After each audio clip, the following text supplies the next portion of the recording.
So imagine you are just staring at a laboratory report, and you know you have done everything right. I mean, you went to the absolute best reproductive endocrinologist.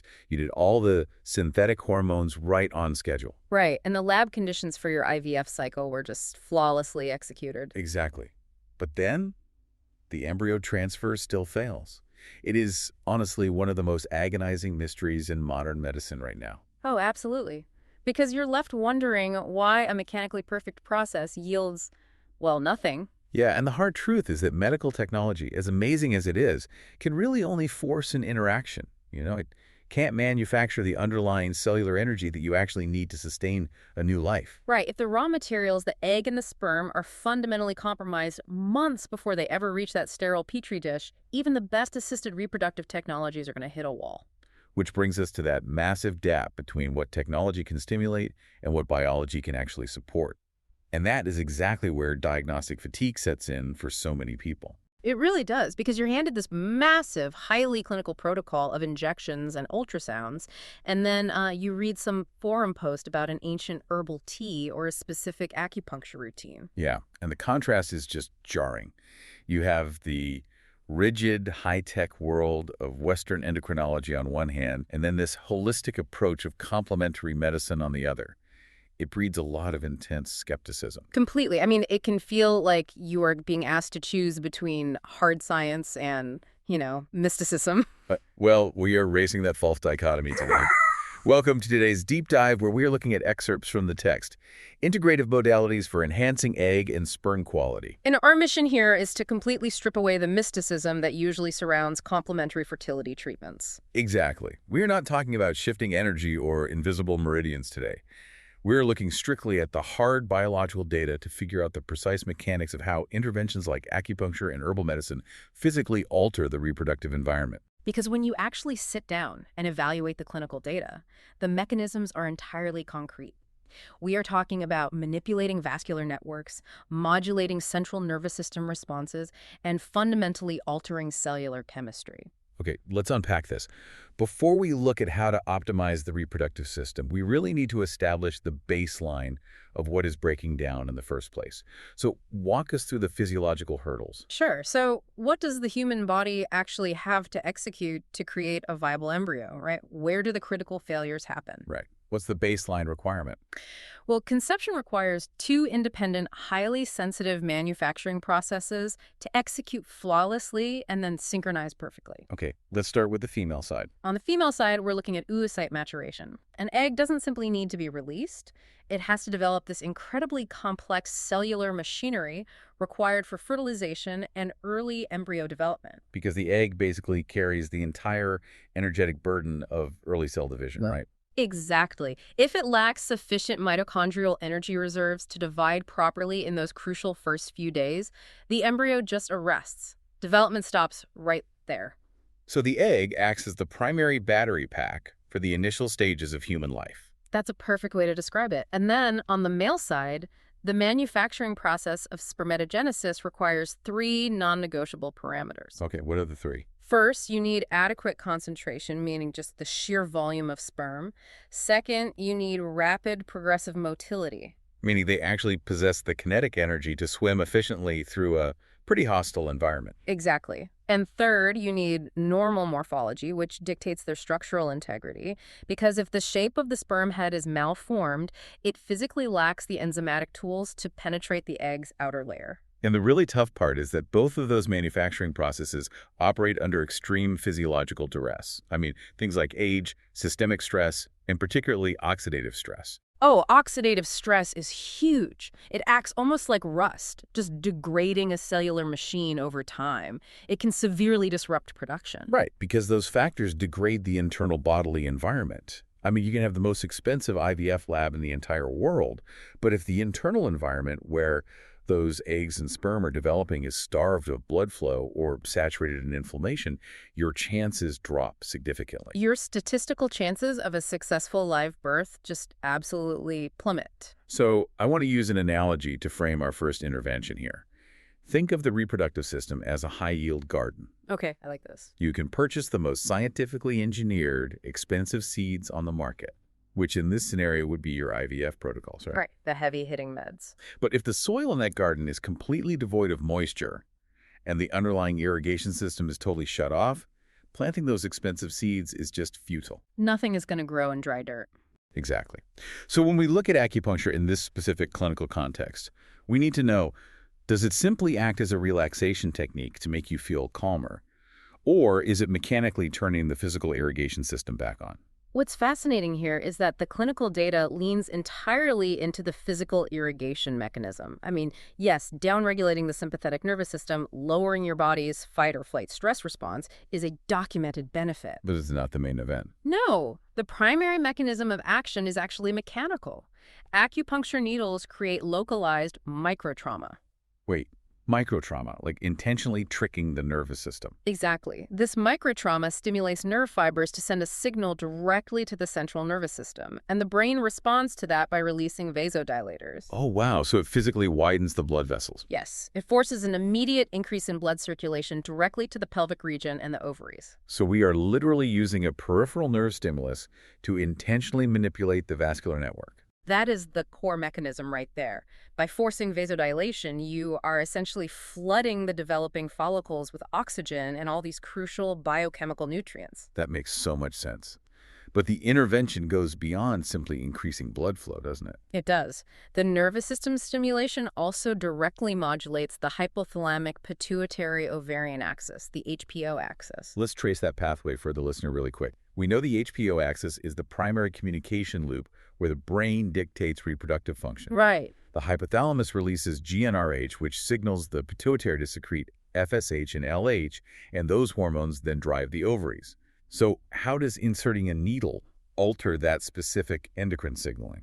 Well, think about when a patient is under chronic stress, which, let's be honest, is almost a given during infertility struggles. Oh, absolutely. It's incredibly stressful. Right. So elevated cortisol levels suppress the hypothalamus. It blunts that GnRH signal, which in turn totally dysregulates the follicle-stimulating hormone and the luteinizing hormone. It throws the whole ratio off. Exactly. But the targeted neuromodulation of acupuncture actually interrupts that stress feedback loop. It allows the hypothalamus to resume its normal pulsatile release of hormones. So you are essentially rebooting the body's internal reproductive software to ensure the biochemical fertilizer is mixed at the exact right ratio. That is exactly what's happening on a physiological level. Which brings us to the data. The source text highlighted a 2021 randomized controlled trial that puts this vascular and endocrine theory to a really severe test. Yeah, this study is a cornerstone. They focused on women diagnosed with poor ovarian response who were undergoing IVF. And just for context, this is arguably the most difficult demographic in reproductive endocrinology, right? Yeah. Because their systems actively resist standard hyperstimulation medications. It is an incredibly challenging diagnosis. So the researchers compared a control group undergoing standard IVF against a test group undergoing IVF, alongside a protocol of 16 acupuncture sessions prior to egg retrieval. And what did they find? The data demonstrated that the acupuncture group yielded a significantly higher number of mature, retrieved oocytes. Which is huge, because securing more mature eggs at retrieval directly increases the statistical probability of finding a haploid, chromosomally normal embryo. I mean, it totally alters the entire mathematical equation of an IVF cycle. And the most compelling data point from that trial was who benefited the most. Right, it was specific demographics. Yeah, the most profound improvements were observed in women over the age of 37, and specifically those who had already failed multiple prior stimulated IVF cycles. Wow. So the patients whose reproductive environments were the most degraded actually saw the highest degree of rescue from the intervention. Exactly. It proved that the environment isn't a lost cause just because previous cycles failed. Now, if the underlying mechanisms are forced vasodilation and neuroendocrine modulation, biological logic dictates this shouldn't be isolated just to female anatomy, right? Oh, definitely not. Because the testes rely on a nearly identical vascular and hormonal feedback loop. The physiological principles map over perfectly to men. In male patients, acupuncture stimulates enhanced testicular blood flow.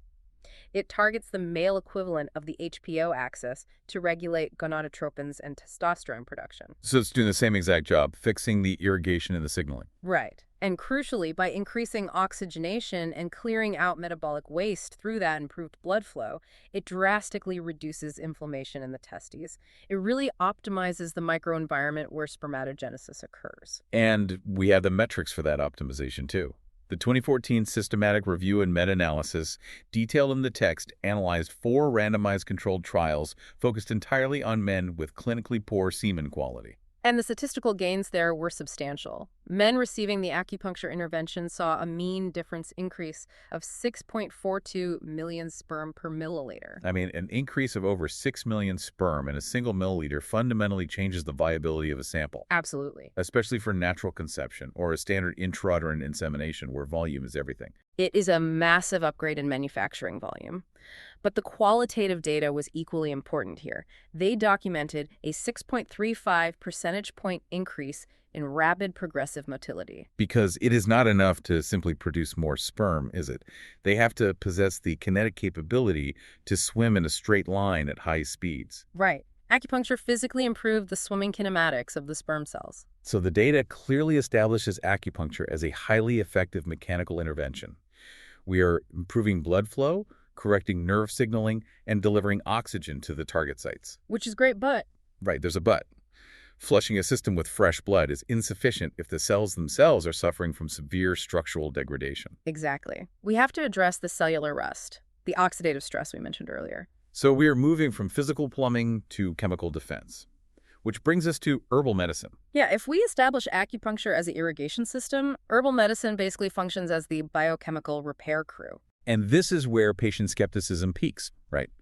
I mean, you are sitting in a sterile clinic looking at a protocol of synthetic recombinant hormones engineered in a multi-million-dollar laboratory. Right, the pinnacle of modern science. And then the proposition of taking a pulverized plant root seems anachronistic, if not entirely just placebo-driven.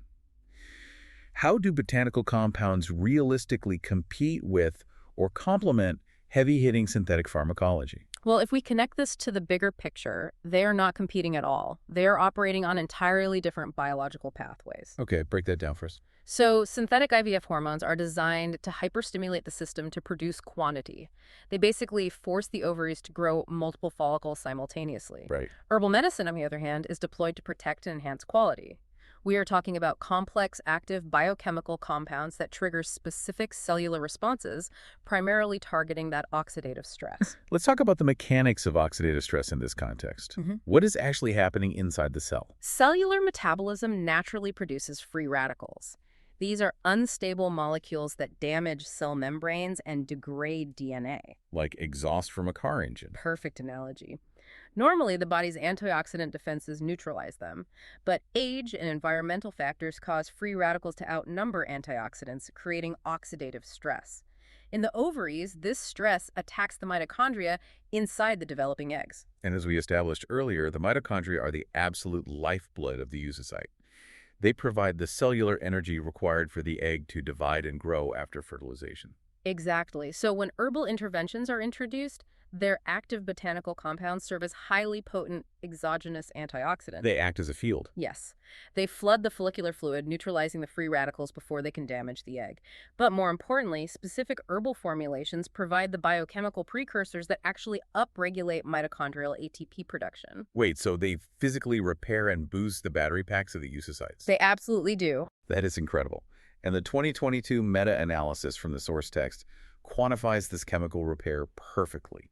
They aggregated 5 studies involving 325 women suffering from diminished ovarian reserve. And when East Asian herbal medicine was integrated into their treatment, researchers documented a statistically significant improvement in anti-Müllerian hormone, or AMH levels. Which is a highly specific biomarker used by endocrinologists to estimate the remaining follicular pool. Right. Improving AMH indicates a tangible stabilization of the ovarian environment. But of course, the ultimate metric of success in reproductive medicine is live birth. And the data there is stunning.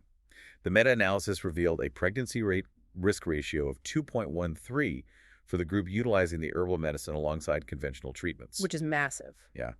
That metric implies the botanical intervention more than doubled the probability of a clinical pregnancy compared to using synthetic hormones alone. A risk ratio of 2.13 in a cohort of women with diminished ovarian reserve is an astronomical clinical variance.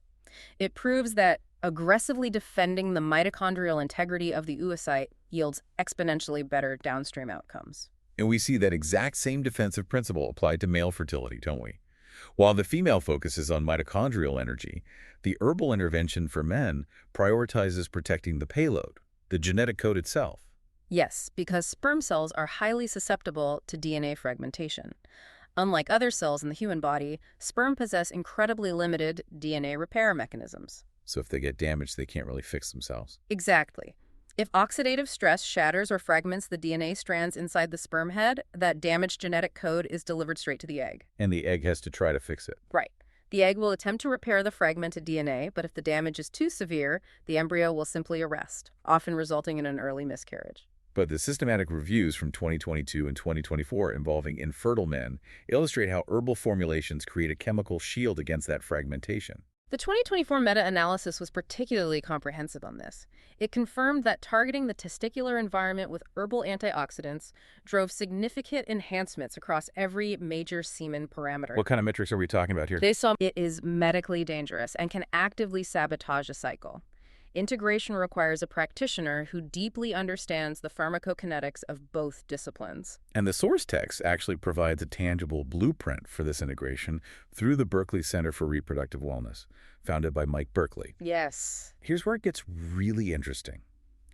This clinic was established in the late 1990s in Manhattan's Midtown East, situated directly amidst some of the highest volume Western fertility clinics in the entire world. He really built the practice right at the epicenter of conventional reproductive endocrinology, and his credentials reflect a rigorous adherence to clinical standards. He is a licensed acupuncturist and herbalist, and critically, he holds the FABORM credential. Let's define that for the listener real quick. FABORM stands for Fellow of the American Board of Oriental Reproductive Medicine. It is a specialized, highly rigorous board certification that requires practitioners to demonstrate advanced competency in both traditional medicine and Western reproductive endocrinology. It's dual literacy. Right. It ensures they can read a modern semen analysis or an IVF stimulation chart just as fluently as they understand an herbal formulation. That dual literacy is what allows for true integration. And with over 27 years of specialized experience, his clinic was the first in the United States dedicated exclusively to infertility treatment using these modalities. So he does not treat sports injuries or migraines. The entire clinical focus is strictly reproductive medicine. Exactly. I view this collaborative model much like an elite sports organization preparing for a championship. Oh, I love sports analogies. Let's hear it. Okay, so the reproductive endocrinologist acts as the head coach. They're designing the complex, overarching playbook for game day, which is the IVF retrieval cycle. Right. But a brilliant playbook is totally useless if the athletes are injured or exhausted. So the acupuncturist and herbalist act as the specialized strength and conditioning coaches. That is so accurate. They spend the months prior optimizing the physical materials, enhancing blood flow, building cellular energy, and reducing inflammation. So by the time game day arrives, the biological raw materials are in absolute peak condition to execute the endocrinologist's protocol. That captures the clinical workflow perfectly. And the Berkley Center protocol is intensely individualized to make that happen. How does the timing work? Well, a patient receives specific herbal formulations and acupuncture sessions that are meticulously timed to align with either their natural menstrual cycle phases or their specific IVF stimulation schedule. So they aren't just doing this blindly, they are actively optimizing the cellular environment simultaneously with the medical intervention. Exactly. And the tangible outcomes of this blueprint are improved laboratory parameters. Yeah. Higher embryo grading from the embryologists, stabilized semen analyses, and successful clinical pregnancies for patients who had previously failed standard protocols. It really is incredible to see it in action. And for listeners interested in exploring how this highly integrated, evidence-based model operates in practice, the text provided the center's contact information. You can examine their protocols at www.berkleycenter.com or reach their clinical team at 212-685-0985. It really serves as an ongoing proof of concept. When applied with rigorous clinical oversight, the mechanical benefits of ancient modalities perfectly amplify the high-tech capabilities of modern medicine. So what does this all mean for you? If you are navigating an overwhelming fertility journey, the core takeaway from this deep dive is immense empowerment. It really is. The narrative surrounding fertility often frames our reproductive health as a static, unchangeable lottery. You receive a diagnosis of poor egg quality or severe male factor infertility, and it just feels like an absolute biological ceiling. Like there's nothing you can do. Right. But the mechanisms we have explored today, vascular blood flow, localized inflammation, mitochondrial output, and endocrine signaling, are highly dynamic systems. They are not fixed states. Not at all. They can be actively manipulated, repaired, and structurally improved through documented physiological interventions. And, this raises a really important question regarding how we view our place within the natural world. Oh, how so? Just consider the specific mechanism we discussed regarding herbal medicine. The clinical data proves that specific botanical compounds, synthesized by plants just growing in the soil, possess the exact biochemical keys required to upregulate ATP production in human oocytes and physically shield human sperm DNA from fragmentation. That is wild when you really think about it. We are literally utilizing the chemical defense mechanisms of flora to protect and power the fundamental genetic engines of human reproduction. Wow. It reveals a level of biological interconnectedness between human cellular architecture and the natural world that medical science is really only just beginning to truly comprehend.